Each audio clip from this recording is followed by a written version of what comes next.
लोकतंत्र पर बढ़ते हुए खतरे और हमारा दायित्व विषय पर परिचर्चा। लोकतंत्र बचाओ समिति कोटा द्वारा। आप देख रहे हैं भीम न्यूज इंडिया। मैं हूं आपका दोस्त विनय कुमार सिंघल। लोकतंत्र बचाओ आंदोलन समिति पिछले 2-3 वर्ष से काम कर रही है और सभी पार्टियों के प्रतिष्ठित नेता इसमें हिस्सा लेते हैं। और ये निश्चित किया गया था और ऐसा महसूस भी हो रहा था कि लोकतंत्र को खतरा है। जिस तरह प्रजातांत्रिक संस्थाओं पर एक पार्टी विशेष का कब्जा होता जा रहा है, उससे बचाव करने के लिए इस लोकतंत्र बचाओ आंदोलन की स्थापना की गई थी। आज हमारे पास एक अपॉर्चुनिटी थी। दुलीचंद जी ने कार्यक्रम रखा था शहरी आदिवासियों के बीच में। वंदा जी यहाँ कोटा पधारी थी, उनसे हमने समय लेकर एक सेमिनार का आयोजन किया और उसका प्रभाव बहुत अच्छा पड़ा। हमारे आंदोलन को भी बहुत उसमें ऊर्जा प्राप्त हुई है। मैं उनको इसमें माध्यम से धन्यवाद देना चाहता हूँ। का अभिनंदन करता हूँ और इस जोशो खरोश के साथ आप वंदा करात जी को सुनने आए हैं, तो मैं समझता हूँ कि आज हमें उनको ही सुनना है। मैं कोई विशेष नहीं, लेकिन एक जिम्मेदारी मैं समझता हूँ कुछ 2-4-5 मिनट में मैं हमारा जो आज का विषय है उसको थोड़ा सा आपके सामने रखूँगा। साथियों, ये जो लोकतंत्र बचाओ के लिए आज हम जद्दोजहद कर रहे हैं, जिस लोकतंत्र को बचाने के लिए हम सब यहाँ चिंतित हैं, वो लोकतंत्र क्या है? साथियों, आज़ादी की लड़ाई का इतिहास मैं समझता हूँ हम सब जानते हैं और हमको आज़ाद हुए करीब 75 वर्ष से भी अधिक 3-4 साल लग गए हैं। अमृत महोत्सव मना चुके हैं। इसके बावजूद मैं पूछना चाहता हूं कि जिस आज़ादी के सपने हमारे शहीदों ने देखे, जिन्होंने देश के लिए काला पानी फांसी के तख्ते पर चढ़ गए, तमाम उन्होंने नहीं, उनके परिवारों ने भी कितने जुल्म और कितनी यातनाएं सही, क्या हमें सच्ची आज़ादी मिल पाई? एक सवाल है और वो सवाल बहुत गहरा होता चला है। हमारे भगत सिंह जी ने, उनके साथियों ने सपना देखा था कि हमारे देश में शोषण विहीन समाज की स्थापना होगी, हमारे यहाँ समाजवाद आएगा। गांधी जी ने ये सोचा था कि स्वराज आएगा, लोक स्वराज आएगा हमारे देश में। सुभाष चंद्र बोस ने भी एक आजाद हिंदुस्तान की कल्पना की थी जो दुनिया के तमाम मुल्कों से आगे होगा। लेकिन हुआ क्या? हुआ यह कि देश की आजादी मिलते ही हमारे देश के 2 टुकड़े हो गए और हिंदू मुस्लिम के नाम पर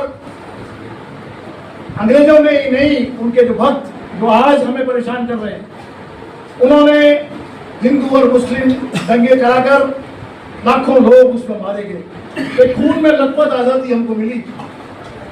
उसके बाद भी, क्योंकि जब आजादी मिली उससे पहले रॉयल नेवी में रिवोल्ट हुआ था, पूरी थल सेना ने रिवोल्ट कर दिया था मजदूरों के साथ। बंबई में मजदूरों और जो थल सेना के सैनिक थे वो साथ साथ सड़कों में निकले थे। तेलंगाना आंदोलन चल रहा था। उम्मीद थी कि किसानों का राज आएगा, उम्मीद थी कि मजदूरों का राज आएगा। फिर आया क्या? एक लोकतंत्र की स्थापना हुई। वो स्वागत योग्य है। अम्बेडकर साहब ने ये संविधान, जिसका प्रेमबिल यहाँ टंगा हुआ है, एक लोकतंत्र का संविधान बना और ये उम्मीद जगी, ये संविधान हमें धीरे धीरे जो लक्ष्य है हमारे आज़ादी के होने के बाद, जो खुशहाली आनी थी, जो रोजगार मिलना था सभी लोगों को, जो शिक्षा मिलनी थी, वो सब मिलेगा और हम अंग्रेजों के मुकाबले, अंग्रेजों की दास्ता से मुक्त होकर आज़ाद हिंदुस्तान में बहुत तरक्की करेंगे। हमारे 2 साल बाद चीन में जनता की जनवादी क्रांति हुई और अनेक देशों में हिटलर को हराया। जैसा आज माहौल है फांसीवाद का, जिस तरह से हम खिंचते चले जा रहे हैं, आजादी छिनती चली जा रही है, लोकतंत्र छिनता चला जा रहा है, ऐसा ही 40 से लेकर 45 तक सन में द्वितीय विश्व युद्ध के समय हिटलर ने किया। उसने भी नस्लवाद के आधार पर केवल अपने देश में नहीं, पूरी दुनिया में लोगों को कत्लेआम किया। लेकिन वो दौर भी गुजर गया। चीन के बाद वियतनाम में रिवॉल्यूशन हुआ, पूरे उत्तर यूरोप में हुआ, पूर्वी यूरोप में हुआ, क्यूबा में आज़ादी आई, समाजवाद आया। हमारे पास क्या आया? हमारे पास एक पूंजीवादी संविधान था। ये जो लोकतंत्र है ये पूंजीवादी लोकतंत्र है। ये जो हमारी उम्मीद क्या थी, हमारे सपने थे पीपुल्स डेमोक्रेसी, लेकिन पीपुल्स डेमोक्रेसी के मुकाबले जो जनतंत्र हमें मिला, आज उस जनतंत्र को भी छीनने जा रहा है, उस पर भी संकट गहरा रहे हैं। जो पूंजीपति हैं, यहाँ के कॉर्पोरेट घराने हैं, जो मनुवाद की जो व्यवस्था है उससे मिलकर इस आजादी के तमाम स्तंभ, चाहे वो चुनाव आयोग हो, चाहे अदालतें हों या कोई भी संस्थान हो, उन संस्थानों का प्राइवेटाइजेशन हो रहा है। तो दोस्तों, मैं कुछ पंक्तियां आपको सुना रहा हूं। रमेश रंजक हमारे बड़े कवि हुए, जनवादी, उन्होंने लिखा, रियाया पे जुल्मो सितम बढ़ गया है, रियाया पे जुल्मो सितम बढ़ गया है, जिसे देखो रोटी का गम चढ़ गया है, हवाएं शिराएं गर्म हो रही हैं, हमारी उम्मीदें वहम हो गई हैं, ये रावी ये चंबल मचल के रहेगी, जमाने की हालत बदल के रहेगी। तो हमारा जो आज का विषय है, मैं यहाँ उसे विराम देते हुए ये उम्मीद करता हूँ कि जो हमने विषय रखा है कि हमारा दायित्व क्या है। मैं समझता हूँ वृंदा जी हमें यह तो बताएंगे ही कि हमारे लोकतंत्र पर कौन सा संकट गहरा गया है, वो ये भी बताएंगी, वो ये भी बताएंगी कि इसका समाधान क्या है, रास्ता क्या है, विकल्प क्या है।